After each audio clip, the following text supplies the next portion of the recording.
ঈদের দিন আমাদের যেটা করণীয়, সর্বপ্রথম যেটা করণীয় সেটা হচ্ছে ঈদের দিন ফজরের নামাজ জামাতে পড়া। ঈদের দিন ফজরের নামাজ জামাত সহকারে পড়া ফরজ, সুন্নাত নয়। ঈদের দিন ঈদের নামাজ ঈদগাহেতে গিয়ে পড়া সুন্নাত। আর ঈদের দিন ফজরের ফরজ নামাজ পড়া ফরজ। সুতরাং ঈদের দিন আপনার শুরু হবে ফজর দিয়ে। কি দিয়ে হবে? ফজর দিয়ে। ফজরে জামাত সহকারে নামাজ পড়বেন, জামাত ছেড়ে নয়। বুঝতে পারলেন? তারপরে নামাজ পড়ে যখন আসলেন, নামাজ পড়ে বাড়ি আসবেন, আসার পরে আপনি গোসল পাতি করবেন। গোসল পানি করার পরে এবারে আপনি নতুন পোশাক পরবেন, সাজসজ্জিত হবেন, নতুন পোশাক পরবেন, তারপরে আতর লাগাবেন, সুরমা লাগাবেন, তারপরে ঈদের জন্য বাড়ি থেকে বেরিয়ে যাবেন। যত আগে যাবেন তত বেশি নেকি। নামাজের জন্য অপেক্ষায় দাঁড়িয়ে থাকবেন। আর আমাদের অনেকে আছে নমাজ চালু হয়ে যায়, এক রিকা ছুটে যায়, তারপরে যায়। কেন? ও তো উঠে ঘুমে 7টার পরে, তো 7টাতে জমাত, 7:30টায় জমাত ধরবে কি করে? এজন্য অনেক মানুষ কি আছে, তারা খুব অলস, 1 রিকাত 2 রিকাত নামাজ ছুটে যায়, তারপরেও অনেক মানুষ আছে যায়। সুতরাং আপনাকে এটা মাথায় রাখতে হবে যে ফরজ নমাজ, ফজরের ফরজ নামাজ ঈদের দিন আমাকে পড়াই লাগবে, এটা ফরজ। আল্লাহ হিসাব নেবেন। আর ঈদের নামাজ যদি ছুটে যায় হিসাব নেবেন না, কিন্তু নেকি পাবেন না। কিন্তু আল্লাহ বলবেন না ওই 2025-এর বকরি ঈদ তুই পড়তে যাসনি, এটার হিসাব আল্লাহ তাআলা নেবেন না। কেন? এটা সুন্নাত নামাজ। কিন্তু ফজরের ফরজ নামাজের হিসাব নিবে। তাহলে আপনি গোসল টোসল করার পরে আপনি কি করবেন? সেজে খুঁজে আপনি ঈদগাহাতে যাবেন। ঈদগাহাতে যখন যাবেন তখন কি করবেন? আপনি তাকবীর পড়তে পড়তে যাবেন। এখানে আর একটি বিষয় জানার, সেটা হচ্ছে এই দিনে আপনাকে না খেয়ে যেতে হবে। আল্লাহ রাসূল সাল্লাল্লাহু আলাইহি সাল্লাম ঈদুল ফিতরে কিছু খেয়ে যেতেন। ফজরের নামাজ পড়ে গোসল টোসল করে কিছু খেতেন, তারপরে ঈদগাহে যেতেন। না খেয়ে তিনি যেতেন না। আর কুরবানির ঈদে তিনি কি করতেন? কুরবানির ঈদে না খেয়ে তিনি যেতেন, আর নমাজ পড়ে এসে তিনি খেতেন। নমাজ পড়ে এসে খেতে হবে, এটাই হলো হাদিস। কেউ কেউ বলছেন মাংস খেয়ে এটা শুরুয়াত করতে হবে, এরকম কোনো ব্যাপার নেই। আপনি মাংস খেয়ে করেন, না খেয়ে করেন, মাংস কাটা হলে করেন, তার আগে করেন, অসুবিধা নেই। হাদিসে যেটা শব্দ এসেছে সেটা হচ্ছে নামাজের পরে। সুতরাং আপনি নামাজের পরে খান, হালুয়া রুটি খান আর মাংস রুটি খান, সেটা তো আসে যায় না, সেটা সুন্নাত নয়। সুন্নাত হচ্ছে ঈদের নামাজের পরে এসে খাবেন, যা খাবেন সেটাই সুন্নাত, যা খাবেন সেটাই সুন্নাত। এখন আপনি যদি মনে করেন আরো 1 ঘন্টা লেট করি মাংস দিয়ে খাবো, কলিজা দিয়ে খাবো, সেটা আপনার ব্যাপার, খেতে পারেন, এটা নিষেধ নেই। কিন্তু মানে মাংস দিয়ে খেতে হবে এটা সুন্নাত, এই মনে করাটা ঠিক নয়। আপনি ঈদের দিন ঈদের নামাজ পড়ে আসবেন, ঈদের নামাজ পড়ে এসে আপনি যা ইচ্ছা তা খাবেন। তা আল্লাহ রাসূল সাল্লাল্লাহু আলাইহি ওয়াসাল্লাম কুরবানির ঈদের দিন তিনি না খেয়ে যেতেন, আর নামাজ পড়ে এসে তিনি কিছু খাবার খেতেন। কিছু হাদিসে এসেছে আল্লাহ রাসূল সাল্লাল্লাহু আলাইহি ওয়াসাল্লাম মাংস দিয়েও খেয়েছেন। আপনি যা দিয়ে খান, নামাজটা শর্ত, কুরবানি করে মাংস খাওয়াটা শর্ত নয়, আপনার যেভাবে ইচ্ছা। তো আপনি যখন যাবেন তখন তাকবীর পড়ে পড়ে যেতে হবে। তাকবীর, আল্লাহু আকবার, আল্লাহু আকবার, লা ইলাহা ইল্লাল্লাহু, আল্লাহু আকবার, আল্লাহু আকবার ওয়ালিল্লাহিল হামদ, এরকম তাকবীর, সুবহানাল্লাহি ওয়া বিহামদিহি, সুবহানাল্লাহিল আযীম, অসংখ্য যেগুলো আল্লাহর বড়ত্ব প্রকাশ করা হয়, এগুলো দিয়ে আপনি যাবেন। হাঁটতে হাঁটতে যাবেন, জোর সোরে যাবেন, আওয়াজ আওয়াজ করে করে জোরসে জোরসে বলতে বলতে আপনাকে যেতে হবে। হালাকে এটা আমাদের চাঁদ ওঠার পরে থেকে বলতে হয়, কিন্তু রাসূল সাল্লাল্লাহু আলাইহি ওয়াসাল্লাম এই ঈদের দিনে বেশি তাকিদ করেছেন। প্রত্যেকেই, ছেলেরা জোরে জোরে বলবে আর মেয়েরা আস্তে আস্তে মনে মনে বলবে, দিয়ে যাবে। তাহলে সেই দিন তাকবীর পড়ে পড়ে আপনাকে যেতে হবে। যে রাস্তা দিয়ে যাবেন ওই রাস্তা দিয়ে আসবেন না, অপর রাস্তা দিয়ে আসবেন, এটা সুন্নাত। কিন্তু যদি রাস্তাই না থাকে ওই রাস্তা দিয়ে আসেন, তাহলে সুন্নাতটা পালন হলো না, কিন্তু গুনাহ হবে না। কি বললাম? আল্লাহ রাসূল একটা রাস্তা দিয়ে যেতেন আর একটা রাস্তা দিয়ে আসতেন। আপনার যদি রাস্তা দুটো না থাকে, একটাই রাস্তা থাকে ঈদগাহে যাওয়া আসার, তাহলে আপনি নেকিটা পাবেন না। কিন্তু একটা রাস্তা দিয়ে যান, একটা রাস্তা দিয়ে আসেন, তাহলে কি গুনাহ হবে না। তাহলে আপনি একটা রাস্তা দিয়ে যাবেন আর একটা রাস্তা দিয়ে আসবেন, এটা হলো ঈদের দিনের সকাল সকাল আপনার কর্তব্য। তার আগে আর একটা কর্তব্য আছে, তাহলে আপনি যখন ঈদের নামাজ পড়তে যাবেন, ঈদ শব্দের অর্থ হলো বারবার আসা। ঈদ আদা ইয়াউদ ঈদান, যার অর্থ হচ্ছে বারবার ফিরে আসা। ঈদ জিনিসটা মানুষের প্রতি বছর বারবার ফিরে আসে, এই জন্য এটার নাম হচ্ছে ঈদ। ঈদটা আমাদের ইসলাম ধর্মে শুধু নয়, আদম যুগ থেকে ঈদের দিনটা হয়ে আসছে, তো বারবার ফিরে আসে, এই জন্য এটার নাম হচ্ছে ঈদ। আর এই ঈদে আমরা কি করি? আনন্দ উপভোগ উল্লাস করি। কিন্তু আপনাকে একটা খুব গুরুত্বপূর্ণ একটা কথা বলছি, তাহলে ঈদ মানে ঈদ মানে মাংস খাওয়া নয়, ঈদ মানে নতুন পোশাক পরা নয়, ঈদ মানে সাজসজ্জা হয়ে ঈদগাহতে যাওয়া নয়, ঈদ মানে আনন্দ উৎসব করে বাড়ি ফিরে আসবেন, এটার নাম প্রকৃত ঈদ নয়। ঈদ মানে কি জানেন? প্রকৃত আনন্দ আপনার ভিতরে তখনই আসবে, এই ঈদের দিন অনেক মানুষের আনন্দের ভিতরে অশ্রুসিক্ত থাকে। অশ্রুসিক্ত থাকে কাদের? এই আনন্দের ভিতরে অশ্রুসিক্ত থাকে। এই অশ্রুসিক্তকে মুছে ফেলে দিয়ে আনন্দ উপভোগ এবং হাসি ফুটানো, এটাই হলো প্রকৃত ঈদ। কেমন করে? আপনি যখন ঈদের দিন বাড়ি থেকে বের হন, ঈদের দিনটা আনন্দের দিন, সবচেয়ে ভালো দিন, এই জন্য যে এই দিনে ছেলে মেয়ে পিতা মাতা আত্মীয় স্বজন সবাই একাকার হয়ে একদিনে একসাথে গোসল করে একসাথে নামাজ পড়া, একসাথে সব কাজকর্ম, পৃথিবীর যত কাজকর্ম আছে সবকে ফেলে দেওয়া, কোনো কাজ নয়, যত এমার্জেন্সি হোক সবকে ফেলে দিয়ে সে কি করে? ওই ঈদের দিন নামাজ পড়তে যায়, সবাই একসাথে, কেউ বাইরে থাকে না, সবাই বাড়ি চলে আসে, যে যেখানে থাকুক 12 মাস ঈদের দিন হলে বাড়ি চলে আসে। এই যে আনন্দ, এটাই হচ্ছে প্রকৃত আনন্দ। এটা কি?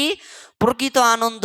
কিন্তু আমি বলছিলাম ওই আনন্দের সাথে অশ্রুসিক্ত আনন্দ অনেকের আছে, সেই আনন্দকে অশ্রুসিক্তকে দূরীভূত করা, এর মানে হলো আপনি যখন বাড়ি থেকে বের হলেন, তো বাড়ি যখন বের হলেন তখন আপনি আপনার স্ত্রীর সাথে আলিঙ্গন করলেন, চুম্বন করলেন, পয়সা কড়ি দিলেন, হয়তো ঈদগাহাতে ব্যবস্থা থাকলে সঙ্গে করে নিয়ে গেলেন, না হলে বাড়িতে রেখে গেলেন, বাপ মায়ের সাথে দেখা করলেন, তাদেরকে পয়সা টয়সা দিলেন, ছেলে মেয়েকে সঙ্গে করে নিয়ে গেলেন, এটা নিয়ে গেলেন।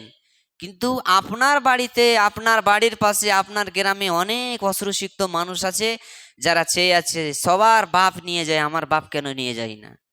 ওর বাপ নেই দুনিয়াতে, সে একটা ইয়াতিম মানুষ। এই আনন্দ, এই ঈদের আনন্দটা ওই ছেলেটা ওই মেয়েটা কি চায় না? ও মেয়েটাও চায়, ও মেয়েটাও চায় আমার বাপ কেন বলে না যে মা তোমাকে 10 টাকা দিলাম, তুমি কিছু খেয়ে এসো। এই যে আনন্দ, এই যে অশ্রুসুক্ত আনন্দের দিনে আল্লাহ রাসূল বলছেন ওই লোকটাকে, ওই ছেলেটাকে, ওই মেয়েটাকে সহযোগিতা করে আনন্দ ফুটাও, হাসি ফুটাও, তোমার জন্য বড় ঈদ হলো সেই ঈদ। তোমার জন্য বড় ঈদ হলো সেই ঈদ। নিজে আনন্দ করা, নিজে উপভোগ করা, নিজে ভালো কাপড় পোশাক পরা, এর নাম প্রকৃত ঈদ নয়, বরং কাউকে অসুখী মানুষকে সুখী করে দিয়ে হাসি ফুটিয়ে দাও, এটাই হলো বড় ঈদ। অনেক মানুষ, অনেক মহিলা আছে, বিবাহিত মহিলা, যাদের স্বামী মারা গিয়েছে, সবার স্বামী তাদেরকে টাকা পয়সা দিয়ে যায়, কত আনন্দ উল্লাসের কথা বলে যায়, কত না কিছু হয়ে থাকে, কিন্তু ওই মেয়েটা একা একাই বসে আছে, ও জানে আমার ঈদ, সারা পৃথিবীর ঈদ, আমারও ঈদ, কিন্তু ঈদের আনন্দটা দিবে কে? সেই লোক নেই, সেই লোক নেই। এই আনন্দের ভিতরে তার অশ্রুসিক্ত রয়েছে।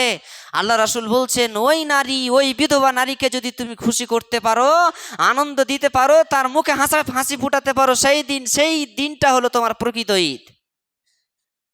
সেটা হচ্ছে তোমার প্রকৃত ঈদ।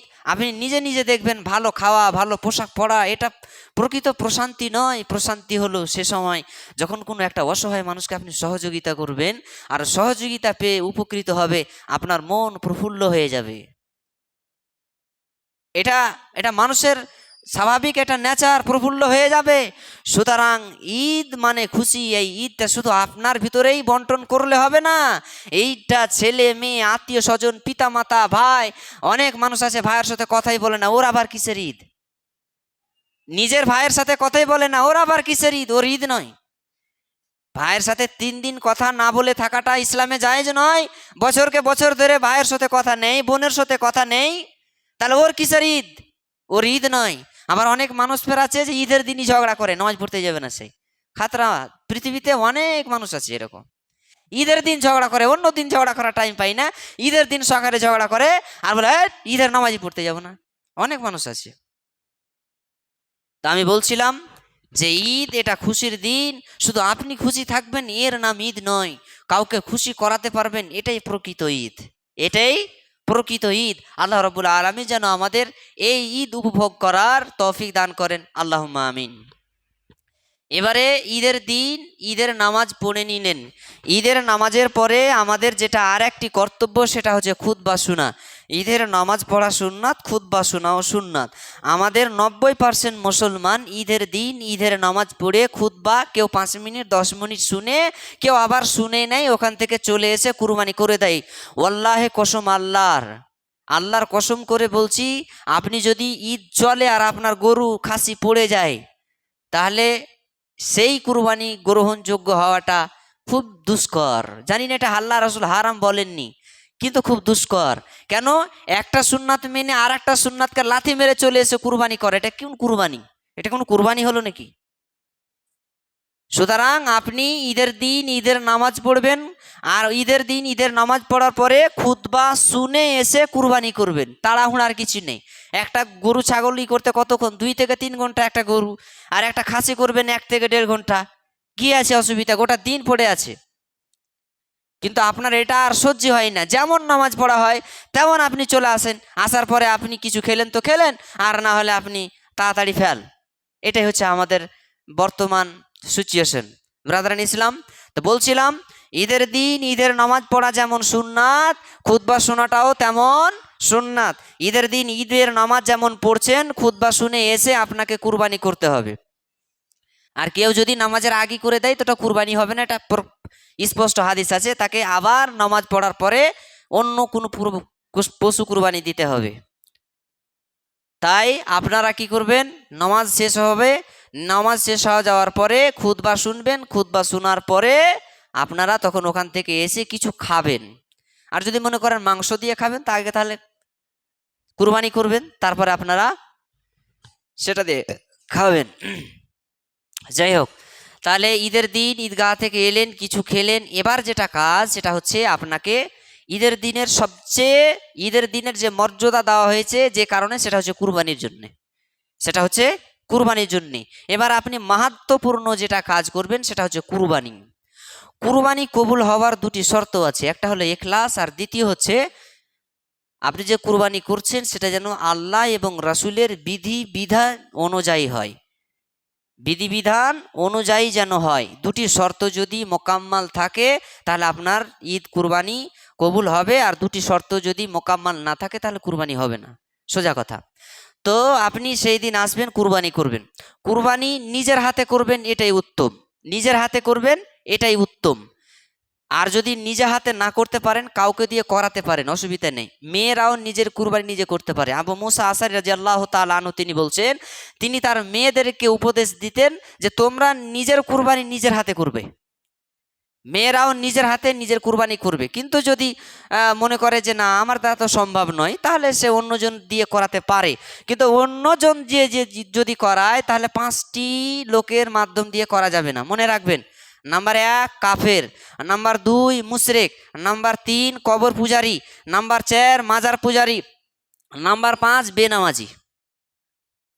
এই 5 জন ব্যক্তি দিয়ে কুরবানি করাবেন না। কি বললাম? কাফের, মুশরিক, কবর পূজারি, মাজার পূজারি এবং বেনামাজি, এই 5 জন ব্যক্তি দিয়ে কুরবানি করাবেন না। কেন? কুরবানির শর্ত আছে 2টি, তার মধ্যে একটা ইখলাস। ওই বেনামাজির ভিতরে ইখলাস নেই, বেনামাজির ভিতরে ইখলাস নেই। মাজার পূজারি, কবর পূজারি, মুশরিক, এদের ভিতরে ইখলাস নেই। এজন্য তাদের দিয়ে কুরবানি করা যাবে না। তাহলে আপনাকে ভালো মানুষ দেখে কুরবানি করাতে হবে, সেটা আপনার ব্যাপার কাকে দিয়ে করবেন। কিন্তু এই 5 জন ব্যক্তি দিয়ে কুরবানি করা যাবে না। এবার যখন আপনি কুরবানি করবেন, কুরবানি করার সময় আপনি বলবেন বিসমিল্লাহি আল্লাহু আকবার। এটা আপনাকে পড়াই লাগবে। যদি বিসমিল্লাহি আল্লাহু আকবার, বিসমিল্লাহ শব্দটুকুন যদি না বলেন তাহলে মাংস হারাম, খাওয়া হারাম, সব কিছু হারাম। আপনাকে বিসমিল্লাহ বলতে হবে। বিসমিল্লাহি আল্লাহু আকবার এই কথা বলা মুস্তাহাব, ভালো। আল্লাহু আকবার শব্দ লাগিয়ে দেওয়াটা মুস্তাহাব। তাহলে বিসমিল্লাহি আল্লাহু আকবার বলবেন। তারপরে কি, আল্লাহ রাসূল যখন কুরবানি করতেন তখন তিনি বলতেন আল্লাহুম্মা তাকাব্বাল মিন মুহাম্মদ ওয়া আলে মুহাম্মদ ও উম্মাতে মুহাম্মদ। আল্লাহ তুমি কবুল করো মুহাম্মদের পক্ষ থেকে, আল্লাহ তুমি কবুল করো তার পরিবারের পক্ষ থেকে, আল্লাহ তুমি কবুল করো তার উম্মতের পক্ষ থেকে। এটা আল্লাহ রাসূল সাল্লাল্লাহু আলাইহি ওয়াসাল্লাম বলতেন। তাই আমাদেরকে যেটা বলতে হবে সেটা হচ্ছে বিসমিল্লাহি আল্লাহু আকবার, আল্লাহুম্মা তাকাব্বাল মিন্নি ওয়া মিন আহলে বাইতি, এটা বলতে হবে। আরেকটি রয়াতে আছে আল্লাহুম্মা ইন্না হাযা মিনকা ওয়া লাক, আল্লাহ এটা তোমার জন্য এবং তোমার পক্ষ থেকে, মানে আমি যেটা কুরবানি করছি এটা তোমার পক্ষ থেকে আমি এটা নিয়ামত পেয়েছি, আবার এটা কুরবানি করছি তোমার জন্যই। ইন্না হাযা মিনকা ওয়া লাক আল্লাহুম্মা তাকাব্বাল মিন্নি ওয়া মিন আহলে বাইতি, বিসমিল্লাহি আল্লাহু আকবার, এ বলে আপনি কুরবানি করবেন। তাহলে কুরবানির দোয়া বিসমিল্লাহি আল্লাহু আকবার এটা আপনাকে বলতে হবে। তারপরে কি বলবেন, যদি আল্লাহুম্মা ইন্না হাযা মিনকা ওয়া লাক এটা নাও বলতে পারেন, তাহলে আপনি বলবেন আল্লাহুম্মা তাকাব্বাল মিন্নি ওয়া মিন আহলে বাইতি। এটা নিজের কুরবানি হলে। যদি কেউ আপনাকে বলে যে ভাই আমার কুরবানিটা করে দেন, আমি এগুলো পারি না, তাহলে আপনি যদি কুরবানি করেন তাহলে আপনাকে বলতে আল্লাহুম্মা তাকাব্বাল মিন আব্দুর রহমান, ধরেন তার নাম আব্দুর রহমান, তাই মিনের পরে আব্দুর রহমান লাগাবেন। আল্লাহুম্মা তাকাব্বাল মিন আব্দুর রহমান ওয়া মিন আহলে বাইতি, আল্লাহ তুমি কবুল করো আব্দুর রহমানের পক্ষ থেকে এবং আব্দুর রহমানের পরিবারের পক্ষ থেকে। এভাবে দোয়া করতে হবে। এবারে একটা ঝামেলা হচ্ছে, সেটা হলে যারা 7 ভাগে কুরবানি দিয়েছেন, তো তারা কি করবে, তারাও বলবে বিসমিল্লাহি আল্লাহু আকবার, আল্লাহুম্মা তাকাব্বাল মিন আব্দুল্লাহ, আব্দুর রহমান, আব্দুল সাত্তার, আব্দুল জাফার, যত নাম আছে 7 জনের নাম বলে তারপর ওয়া মিন আহলে বাইতি এটা বলতে হবে। তা আপনি বলবেন 7 জনের যদি নাম বলি তো গরু তো আর শুয়ে থাকবে না, ও পালিয়ে যাবে। তো ঝামেলা তো আপনারা লাগাচ্ছেন। যে কাজের শুরুতে ঝামেলা হয় ও কাজের শুরু থেকে শেষ পর্যন্ত ঝামেলা দিয়েই চলে। তা আপনাকে তো বলেছি যে আপনি তো 3,000 4,000 টাকা দিয়ে একটা ছাগল কিনতে পারতেন, তা আপনি তো দেখেছেন মাংস, এই জন্য আপনি কুরবানি দিয়েছেন ভাগে, তো ঝামেলাটা তো গেছেনই, তো ঝামেলা তো করাই লাগবে। আপনাকে বলি না যে এটা না জায়েজ, বলি না যে হারাম, তা আপনি তো ঝামেলা তো ঢুকেছেনই, তো ঝামেলা তো এখনো করা লাগবে। তা আপনাকে বলি যদি এটা বলা সম্ভব না হয়, কিন্তু বলতে হবে, এটা নির্দেশ। যদি সম্ভব না হয়, যদি না পারে, তাহলে অন্তত বিসমিল্লাহি আল্লাহু আকবার বলে আপনাকে কাটতে হবে। তাহলে খুব সহজ হয়ে গেল। বিসমিল্লাহি আল্লাহু আকবার বলে আপনাকে পশুটা কাটতে হবে। যখন আপনি কাটবেন সেটার নিয়ম হচ্ছে এই, যখন আপনি কাটবেন তখন পশুকে শুইয়ে দিবেন দক্ষিণ দিকে মাথা এবং মুখটাকে কেবলামুখী করবেন, মানে বাম সাইডে ছাগলটাকে শুইয়ে দিবেন, গরুটাকে শুইয়ে দিবেন। তারপরে আপনার বাম হাতটা থাকবে তার চোয়ালের উপরে, আপনি পশ্চিম দিকে মুখ করবেন, আর ডান পাটা থাকবে তার ঘাড়ের উপরে, আর ডান হাতে থাকবে ছুরি। বাম হাতে তার চোয়ালটাকে চেপে ধরবেন, ডান হাতে থাকবে ছুরি, আর ডান পাটাকে তার ঘাড়ের উপরে যে উঁচু জায়গাটা থাকে ওখানে ঘাড়ের উপরে ডান পাটাকে দিবেন, ওখানে ডান পাটাকে দিয়ে আপনি কি করবেন, ওটাকে থেমে থাকবেন, দিয়ে এভাবে আপনি কুরবানি করবেন। এভাবে আপনাকে কুরবানি করতে হবে। কুরবানির জন্য 4টি জিনিস আবারও শর্ত আছে, সে হলো শ্বাসনালী, কণ্ঠনালী এবং দু পাঁজরের 2টি শিরা, 4টি শিরা আপনাকে কাটতে হবে। শ্বাসনালী, কণ্ঠনালী আর 2 পাঁজরের 2টি শিরা, এই 4টি শিরা আপনাকে কাটতে হবে। এই যখন কেটে দিলেন পড়ে আছে, যতক্ষণ দম না যায় চামড়া ছোড়াবেন না, আর তার হাত পা কিছু কাটবেন না, কোনো রগ কাটা যাবে না। আল্লাহ রাসূল সাল্লাল্লাহু আলাইহি ওয়াসাল্লাম বলেছেন তোমরা তোমাদের চাকুগুলোকে একেবারে তেজ করো যাতে করে কষ্ট না পায়। তেজ করে আপনাকে কি করতে হবে, কাটতে হবে। ওই ভোঁতড়া হাঁসা আর চাকু আর ছোরা দিয়ে চলবে না, আপনাকে সেগুলো শান দিয়ে কাজ করতে হবে। আল্লাহ রাসূল এটাও বলেছেন যে কোনো পশুর আগাদিকে শান দিবে না, পশুর আগাদিকে শান দিবে না, ওখান থেকে পশুকে সরিয়ে নিয়ে তুমি শান দিবে, যতক্ষণ শান দিবে ততক্ষণ পশু থাকবে না। এই নিয়মগুলো আপনাকে আমাকে মেনে চলতে হবে, তাহলে আমরা রাসূল সাল্লাল্লাহু আলাইহি সাল্লামের পদ্ধতিতে কুরবানি করতে পারবো। এবার দেখা গেল যে আপনি পশ্চিম দিকে মাথা করতে গিয়ে দক্ষিণ দিকে মাথা করতে গিয়ে উত্তর দিকে হয়ে গেল, পূর্ব দিকে হয়ে গেল, পশ্চিম দিকে হয়ে গেল, জায়েজ আছে, হারাম কিছু নেই। দেখা গেল আপনার মুখ পশ্চিম দিকে করার ছিল, পূর্ব দিকে হয়ে গেল, জায়েজ আছে, অসুবিধা হবে না। কিন্তু সুন্নাতি পদ্ধতি হলো পশ্চিম দিকে মুখ করা। কিন্তু দেখা গেল যে পশ্চিম দিকে গরু ঘুরে গেছে, এখন সেটাকে আর আবার চেড়ে চুড়ে সোজা করাটা খুব কষ্টকর, তা যেদিকে মুখ আছে সেদিকে করে কাটেন, কষ্ট দেওয়া লাগবে না, কষ্ট দিতে হবে না, যেদিকে মুখ আছে সেদিকে করে আপনি কাটতে পারবেন। তাহলে এই জিনিসটাও আপনাদের ক্লিয়ার হয়ে গেল। এবারে চলুন, সময় তো শেষ, কিন্তু মাংসটা আপনি কি করবেন এ বিষয়ে আপনাদেরকে একটু পরামর্শ দিই। তাহলেই মাংস কাটা হয়ে গেল, এবার আপনি বন্টন করবেন। আল্লাহ রাব্বুল আলামিন সূরা হজ আয়াত নম্বর 26-এর ভিতরে তিনি বলেছেন, ফাকুলু মিনহা ওয়াতিমুল বায়েসাল ফাকির। আল্লাহ তাআলা বলছেন যে তোমরা নিজে খাও এবং যারা দুস্থ অভাবী তাদেরকে খাওয়াও। নিজে খাও, দুস্থ অভাবী তাদেরকে খাওয়াও। তারপরের আয়াতে আল্লাহ তাআলা বলেছেন, ফাকুলু মিনহা ওয়াতিমুল কানিয়া ওয়াল মুতাররা। তোমরা নিজেরা খাও এবং যারা দুস্থ অভাবী কিন্তু মানুষের কাছে চাই না তাদেরকে দাও। কানেয়া মানে মানুষের কাছে চাই না, প্রয়োজন আছে ওদেরকে দাও। ওয়াল মুতাররা আর প্রয়োজন আছে আর চেয়েও বেড়ায় তাদেরকেও দাও। তাহলে তাহলে নিজে খাও, যারা চেয়ে বেড়ায় তাদেরকে দাও, আর যারা চাই না কিন্তু অভাবী তাদেরকেও দাও। চলেন এবার আল্লাহ রাসূল সাল্লাল্লাহু আলাইহি সাল্লামের হাদিস বলি। মুসলিম শরীফ হাদিস নম্বর 1971 নম্বর হাদিস। আল্লাহ রাসূল সাল্লাল্লাহু আলাইহি সাল্লাম তিনি বললেন, তোমরা নিজেরা খাও, অপরকে খাওয়াও। তারপরের বছরে আল্লাহ রাসূল সাল্লাল্লাহু আলাইহি সাল্লাম তিনি বললেন যে তোমরা 3 দিনের বেশি মাংস রিজার্ভ করে রাখবে না। 3 দিনে যা তোমাদের প্রয়োজন আছে তা রাখবে, আর 3 দিনের অতিরিক্ত যে মাংসটা সে মাংসটা তোমরা সাদকা করে দিবে। ওই বছর চলে গেল। তারপরের বছর যখন আসলো তখন আল্লাহ রাসূল সাল্লাল্লাহু আলাইহি সাল্লামকে জিজ্ঞেস করা হলো, আল্লাহ রাসূল আমরা কি আগের মতো করেই এবার বন্টন করব না আলাদা কিছু? তা আল্লাহ রাসূল বললেন যে না, সে বছর ছিল দুর্ভিক্ষের বছর এবং সে বছরে বেদুইনেরা আমাদের শহরে পরিবার নিয়ে এসেছিল, তাই আমরা বলেছিলাম যে 3 দিনের বেশি খাওয়া যাবে না, 3 দিনের অতিরিক্ত মাংস তোমরা দিয়ে দাও।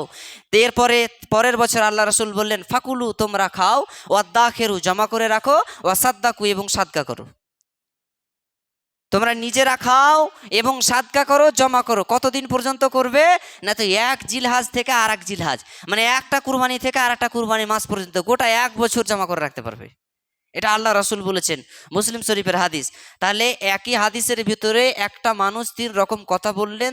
এটা থেকে বোঝা যায় যে মাংস বিতরণের বিষয়টা সময় সাপেক্ষে হবে, যখন যেমন তখন তেমন হবে। যদি কুরবানি মানুষ সবাই করে তাহলে আপনি খান আর খিলান। যদি দেখেন অর্ধেক মানুষ করেছে অর্ধেক করেনি তাহলে আপনি অর্ধেকটা বাড়িতে রাখেন, বাদবাকিটা অর্ধেকটা দিয়ে দেন। যদি দেখেন যে খুব অল্প মানুষ কুরবানি করেছে, শতকরা 95টাই করতে পারেনি, 5টা করেছে, তাহলে 3 দিন নয়, প্রয়োজনে 1 দিন রাখেন, বাদবাকি সব দিয়ে দেন। এরকম যদি সিচুয়েশন আছে তাহলে 3 দিন অথবা 1 দিন অথবা 3 দিন আপনি রাখেন, বাদবাকি সব দিয়ে দেন। তা আপনি বলবেন এরকম কি যুগ আর আসবে? কেন আসবে না? আপনি দেখেন, লক্ষ্য করে দেখেন, রোজার ঈদের 2-1 দিন পরে যখন আমাদের একটা সমস্যা হলো আমাদের এই ধুলিয়ানে, তখন দোকানপাট সব বন্ধ। মানুষের কাছে টাকা আছে কিন্তু খাবার নেই। কি হলো? চাউলের দাম বেড়ে গেল, আলুর দাম বেড়ে গেল।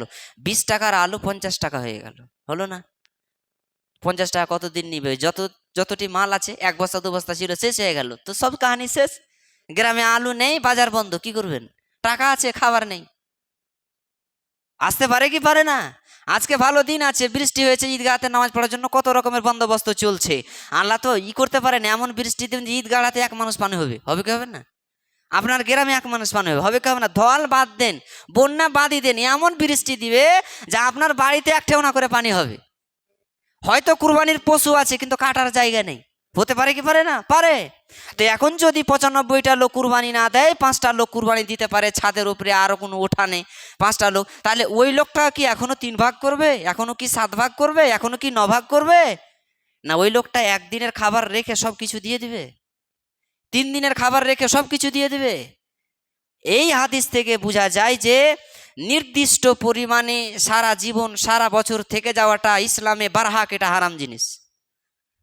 এটা অবশ্যই সব সময় এটা হারাম জিনিস। নির্দিষ্ট সময়ে নির্দিষ্ট একটা পরিমাপের উপরে থাকা যাবে না। সেটা কেজিতে 1 কেজি হোক না কেন, আর সেটা 3 ভাগের ভাগই হোক না কেন, সেটা 8 ভাগের ভাগই হোক না কেন, নির্দিষ্ট কোনো ইসে রাখা যাবে না।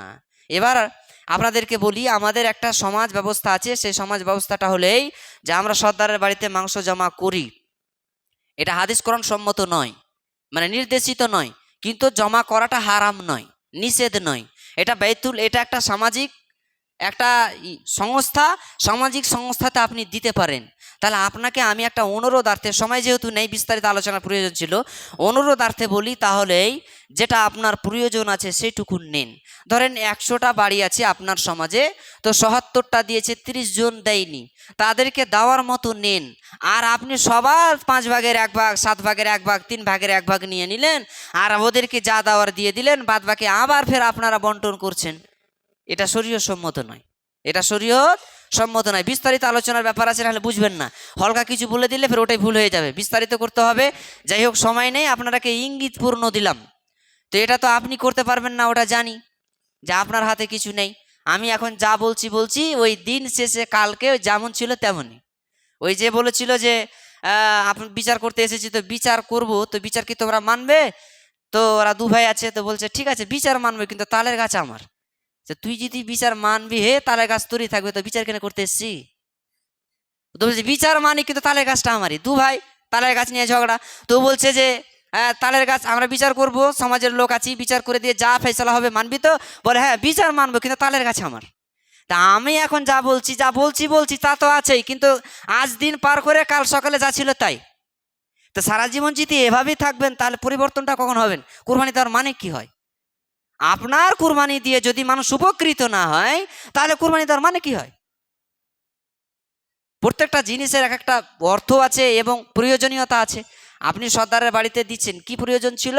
না তো সমাজের মধ্যে যারা কুরবানি দেয়নি তাদেরকে। তো ভালো কথা, তো এটা জিনিস, ভালো জিনিস, সামাজিক জিনিস, নেকির জিনিস, সহযোগিতার জিনিস। কিন্তু আবার ওখানে জমা করার পরে আবার ভাগ বাটরা করে নিয়ে আসছেন। আর তার চেয়ে বড় একটা হারাম বিষয়, সেটা হলো এই, মনে রাখবেন, যেই সমাজের ভিতরে মাংস যদি জমা হয়, আর জমা হওয়ার পরে ওটা বন্টন করার জন্য লোক লাগবেই, বিনা লোকে কিছু হবে না, লোক লাগবে। আমরা কি করি, অধিকাংশ জায়গাতে ওই মাংস থেকে হয়তো ও জামার থেকে 3 কিলো পেলই, আর ও যেহেতু খাটছিল এই জন্য আরও 3 কিলোতে 6 কিলো হয়ে গেল। ওয়াল্লাহে কসম আল্লাহর, ওই মাংস থেকে দেওয়া 1 পিস হারাম হবে। কেন? আল্লাহ রাসূল ক্রয় বিক্রয় করতে মানা করেছেন। এমন কি বলেছেন, যদি তোমরা অন্য জনকে দিয়ে কুরবানি করাও, তাহলে ওই মাংস তাকে দিবে না, তাকে পারিশ্রমিক দিবে। ওই মাংস কিনা বেচা হয় না। তা আপনি ওই লোকটাকে খাটালেন, সেই লেগে দিলেন। তা আব্দুর রহিমকে কেন দিলেন না 6 কিলো, ওকে কেন 3 কিলো দিলেন, আগে 6 কিলো দিলেন? এটার মানে হলো এই যে সে খেটেছে সেই জন্য দিয়েছেন, তা আপনি পারিশ্রমিক দিবেন। আপনি দরকার হলে মাংসওয়ালাকে বলবেন যে ভাই তুমি মাংসের সাথে সাথে 10 টাকা করে নিয়েছো, কিন্তু তোমার মাংস তো বাড়তে হবে, 3টা লোক লাগবে, 1200 টাকা লাগবে, তা 1200 টাকা তো দিতে হবে, 10 টাকা করে নিয়ে ডাকবেন। মানুষের কাছে ভারী কিছু নেই। সুতরাং মাংস থেকে দেওয়া যাবে না, এটা মাথায় রাখবেন, এটা খুবই মাথায় রাখবেন, যেটা মাংস থেকে দেওয়া আমাদের জন্য ইসলামে এটা জায়েজ নয়। আল্লাহ রাব্বুল আলামিন যেন আমাদেরকে তৌফিক দান করেন। আর একটা গুরুত্বপূর্ণ কথা বলি, তাহলেই আমরা, এটা আমার পরামর্শ, হাদিস কোরআন নয়, সেটা হচ্ছে কুরবানির মাংস আপনারা ওজন করবেন না, করলে করতে পারেন, নিষেধ কিছু নেই, করবেন না। তার কারণ হলো যদি করেন তাহলে আপনার এখলাসিয়াতটা দূর হয়ে যায়। কেমন দূর হয়ে যায়? আমাদের গ্রাম্য ভাষাতে, আঞ্চলিক ভাষাতে মানুষেরা বলে, কি বলে, কি আবার হে তোর কতটি মাংস হয়েছে, আমরা এরকম কথা বলে থাকে গ্রামের মানুষেরা। তখন উত্তর দেয় যে ঘোড়ার সিং মাংস বেশি হয়নি, খুবই কম হয়েছে দাম হিসাবে। আর আমাদের গ্রামের হবিবুর ও যা খাসি নিয়েছিল আমার থেকে ডবল মাংস পেয়েছে, একই দাম। মানে আমার 400 টাকা কিলো, আর ওর হলো 800 টাকা কিলো। আমার 800 টাকা কিলো পড়েছে, আর ওর 400 টাকা কিলো পড়েছে। এরকম আমাদের ভিতরে কথা বলা বলি হয়, হয় কি হয় না? হয়। তা আপনি যখন এটা বলেন, তো কুরবানির 2টা শর্ত, তার মধ্যে এখলাস একটা বেরিয়ে যায়। আমরা এরকম বলা বলি করি যে আমার এবার ঠকা হয়ে গেছে, তোর ভালো হয়েছে হে, না তো তোর এই হয়েছে সেই হয়েছে, এরকমভাবে আমরা কথা বলে থাকি। এজন্য আপনারা এই কাজ থেকে বিরত থাকবেন। তাহলে যদি বলে যে তোর তো বড় খাসি ছিল, কটি মাংস হয়েছে, জানি না, তারা লাভ হয়েছে কি লস হয়েছে আর বলতে পারবে? 20,000 টাকাতে খাসি নিয়েছেন, বলে কটি মাংস হয়েছে জানি না, তাহলে লাভ হলো কি লস হলো আর বলতে পারবে? সুযোগ থাকবে না, না থাকবে বাস, না থাকবে বাসুড়ি। এই জন্য আপনাদেরকে বলছি, এটা একটা পরামর্শ, হাদিস কোরআন নয়। করবেন না, তবে এখলাসটা বজায় থাকবে। যদি করেন তাহলে, যদিও ওজন করেন তাহলে কাউকে বলবেন না অন্তত, নাহলে এখলাস নষ্ট হয়ে যাবে। আল্লাহ রাব্বুল আলামিন যেন আমাদের প্রত্যেককেই কোরআন এবং হাদিস মানার তৌফিক দান করেন। আল্লাহুম্মা আমিন। আউযু বিল্লাহি মিনাশ শাইতানির রাজিম। বিসমিল্লাহির রহমানির রহিম। কুল হুয়াল্লাহু আহাদ।